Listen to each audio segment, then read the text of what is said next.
why that explains the how in fundraising. Hi, I'm Bill Stanczykiewicz. This is the first day from the Fundraising School, and I'm joined today by Dr. Ruth Hansen, professor at the University of Wisconsin-Whitewater and a good friend of the Indiana University Lilly Family School of Philanthropy, in which resides the Fundraising School. Ruth, so good to be with you again, and thanks for joining us on the Fundraising Schools podcast. Oh, Bill, I'm delighted to be here. Thank you so much for having me. And Ruth is the author of Chapter 4 of Achieving Excellence in Fundraising, the 5th edition that was published in the year 2022. And that chapter is Theory in Fundraising. Now, wait, don't hit pause, don't hit stop. I know a lot of you are anxious for the practices of fundraising, and those are taught throughout the 39 chapters of this textbook. But we want to understand the why behind those practices. There are theories that undergird effective fundraising practice, and understanding this why can strengthen your fundraising skills and abilities. And so, Ruth, first of all, just kind of again, this big picture, what is the role of theory in fundraising practice? Yeah, it's a really great question. And Bill, I think, as you said, we're so used to learning the practice, to learn the do this step, then this step, then this step, which is kind of a cookbook approach, right? Taking you through the steps. If you are at the point where you can step back and say, I wonder why that happens, how can we make predictions based on this? It's actually less to memorize because you understand, as you said, why, how things work. And so much attention in the scholarly literature, in research, has been on either what happens or why do people make gifts, which is obviously those are very important questions.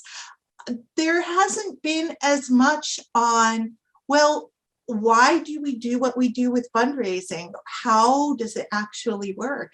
And I'm so excited to be able to contribute, some of that to this text. Ruth, it's so easy to get caught up in the necessary management of fundraising, our specific fundraising plan, our vehicles and our tactics, our matrix, and are we hitting our goals? And all those things are so important. How can theory, kind of looking at the big picture that undergirds these practices, how can that help us just, keep a good context and a good frame of mind as we're really just immersed in the day-to-day practices of fundraising? Yeah, context is a really good way to think about it. There are two metaphors that I really like in thinking about how theory contributes. One is the idea of theory as a spotlight, just focusing on this one aspect. How does this one aspect really work, and isolating it, pulling it out, examining it, so that you can then put it back in and understand how it functions with relation to other items, right? And the other is the metaphor of really like a coat closet, or if you think about going into the bathroom, you have all those hooks that you put your towels on or whatever. Sometimes we have so much going on. The theory can be kind of like those hooks on the wall that gives you a place to put information and step back and say, aha, now I see it. Now I understand what's happening here. Well, and I will mix your metaphors as a friendly amendment and say that I need a spotlight for my coat closet because there's so much in the coat closet that I need some illumination to make sense of it all. And it sounds like these theories do that. Yeah, I mean, that's a really common thing, right? Is there's so much going on. And if you're so used to, just pulling out your blue jacket, right, or your tan sweater or what have you, then you might not even recognize the depth of what's in there. What a great framing of this chapter, Chapter 4, Theory in Fundraising in Achieving Excellence in Fundraising, edition number 5. And there are several theories that are described in this chapter. I just want to lift out a few of them to give our audience here a sense, Ruth, of what you're teaching us here. One that is really predominant in the field of fundraising is systems theory. What is systems theory and how does that apply to fundraising? So systems theory, this is something that for any of our listeners who have, perhaps gone to business school, done their MBAs or whatever, they may have run into this. It comes out of the idea that we are either in a closed system or we're in an open system. And the difference between these two is basically closed system is your island, right? And an open system is, no, we have, oh, you know what it's like? It's like when you were learning about cell walls and cell membranes back in high school biology. The plants have the cell walls, nothing goes in or out really. But the animals have the cell membranes that allow gases and fluids to permeate, go back and forth.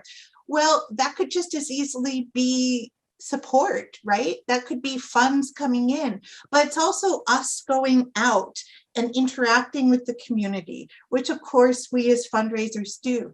Basically, systems theory tells us that we are not in isolation. Everything we do is impacted by the environment that we're in, and we also influence the environment that we're in. Ruth, when I think about applying systems theory, then I think about, how important is it to have systems theory as a mindset? We have folks in the philanthropic sector and they care so much about their cause and they care so much about their mission. And it would be easy to think, well, everybody cares about this cause and everybody thinks about this mission. So of course, I'm just going to, obtain all the support that I need. That would be a closed system way of thinking. Why is systems theory an important mindset to have when we're fundraising for the nonprofit? Yeah, one of the implications, first of all, to answer your question, it's very important. It's, in fact, I would say it's fundamental, in that we can't assume, as you said, that everybody has the same priorities, the same values, the same life experiences that drive their choices that we do. And so what we as fundraisers wind up doing is essentially it's a function called boundary spanning, right? So the boundary being between the organization where people are living this cause on a daily basis and the outside world where people have other priorities, other things that are capturing their attention. So we as fundraisers are spanning this boundary. We're acting as liaisons with our donors, with our potential donors, with our potential supporters in the community, and meeting them where they're at. So I think it's really important to acknowledge that not everybody is, currently within our organization. We rely on them for funding. They're also going to want to, learn more about us and perhaps influence part of what our mindset is. Fundraising is part of philanthropy, and philanthropy is voluntary action for the public good. We're encouraging people to volunteer their time, their voice, their talents, their skills, their contact lists, and yes, their financial resources. That takes a two-way relationship, not a one-way relationship, and that's at the heart of systems theory. And then, Ruth, you also teach us about resource dependence theory. The nonprofit sector in the United States alone is at least a $2.5 trillion industry. Only about 16% of that are dollars that are fundraised. About half is earned income. About a third is government money. What is resource dependence theory, and how does that relate to fundraising? Yeah, at its heart, it's a really simple idea, which is that organizations will do what they need to do in order to survive, right? Sounds kind of like Call of the Wild here. We've now gone into the nature documentary part of the podcast. What it means, though, in terms of fundraising, a couple of things. First of all, the more that we rely on voluntary resources, on donations, the more likely we are to allocate staff or volunteer resources to pursue that. And this holds true, if you're relying more on federal grants, right? Then you're going to be more likely to have dedicated staff doing that. There's also some implications there in terms of, hey, if you have a very large donor and your program is relying very much on them, then that's probably going to have more influence on your internal decisions than if you have less reliance on that donor. Again, this may seem very intuitive, but it's shining that spotlight, right? That might affect staffing decisions, might affect program decisions. The more we can understand the dynamics we're working with, the better we can make informed choices. And when we see this play out, in practice, for example, resource dependence theory teaches us that in a nonprofit that is not heavily reliant on fundraising for dollars, guess what? The board of directors tends to be less engaged with fundraising. Not a surprise, makes sense, right? Because the board members are like, hey, we're getting money from those other sources. Or Ruth, I also think about at the fundraising school when we teach nonprofits that receive a large amount of government money. From the donor perspective, they might think, well, the government is taking care of that. You're not as dependent on my resource as a donor. So again, a lot of important implications here for day-to-day fundraising. Yeah. It should definitely affect your strategy. In terms of staffing, in terms of budgeting, in terms of, it will affect probably in terms of programs as well. And your fundraising case for support to your donors accordingly. Now, one of the theories you talk about is gift theory. Yes. I vote yes. As a fundraiser, I vote yes, because I'm trying to raise gifts. What is gift theory? No, I appreciate your support for gift theory. We'll get little buttons made. So gift theory really comes from anthropology, and it is the observation that pretty much human societies everywhere have gift giving, right? Have this voluntary sharing and giving between each other, and it doesn't have to be checks or Bitcoin or whatever, right? It could be watching each other's kids. It could be bringing over a casserole or what have you, right? And there's a couple big things of gift theory. One is just that idea of generosity is really part of our social fabric. The other is that the idea of reciprocity. And I think where this comes in fundraising is the idea that we as fundraisers, we can't always be asking. I like to call fundraising the please and thank you department, because sometimes what we're reciprocating with is appreciation, or we're reciprocating with here you get to see the impact that your gift has had. That has value as well. That is also the gift of attention, the gift of thoughtfulness. And I think one of the implications here is stewardship is important, and it's part of fundraising. If we're measuring our goals simply by how many times did you say please, that's important. But how many times you say thank you is going to affect that in the long term. And this is why at our school we teach that philanthropy is intrinsic to the human condition, and in terms of practical application, in addition to the good advice that Ruth shared with us, why we can fundraise with confidence and why we can steward with confidence, because gift theory helps us understand that gift giving is just part of the human condition across cultures. And lastly, Ruth, just one last one to highlight, and again, there are more in the chapter that we want folks to study, is of course, we're tailoring our requests to each and every individual donor, foundation, corporation. And one of the theories that helps us do that is social identity theory. Help us understand that, please. Yeah.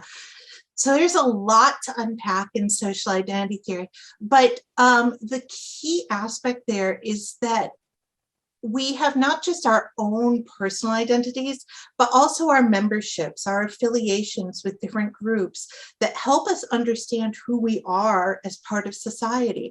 It might be, I am part of the church choir, I am part of the bowling team, I am a Girl Scout leader, right?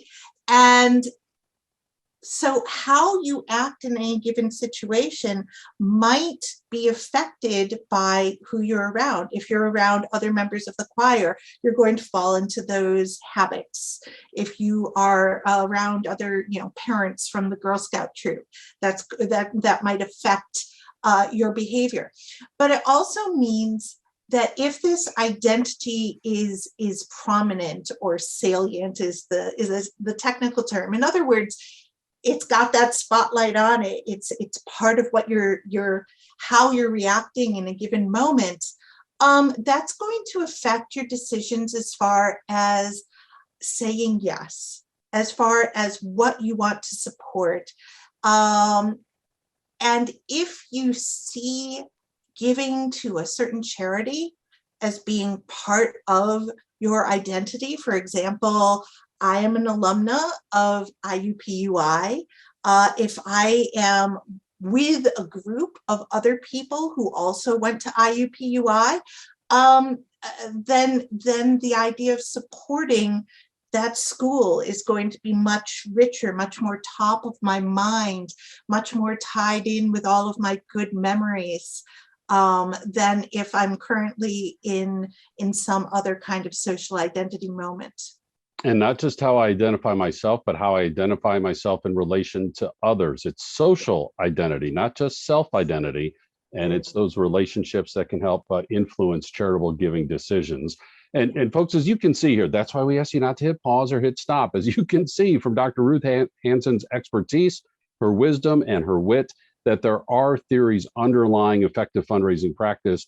And by looking at these, you can understand your fundraising planning overall and your day-to-day fundraising practice in a broader context that can give you even more confidence for effective fundraising. This is Chapter 4, Theory in Fundraising, in our latest edition of our textbook, Achieving Excellence in Fundraising, the 5th edition, published in 2022. And information about the textbook is available on our website at philanthropy.iupui.edu/the fundraising school, where you will also learn about the public courses that we offer in person in more and more US cities, online, anywhere around the world, either asynchronous, meaning recorded, or synchronous, also live virtual format.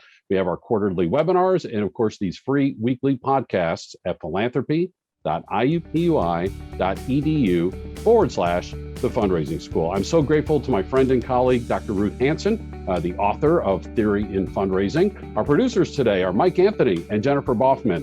I'm Bill Stanczykiewicz, and now you are now more fully informed on this first day from the fundraising school.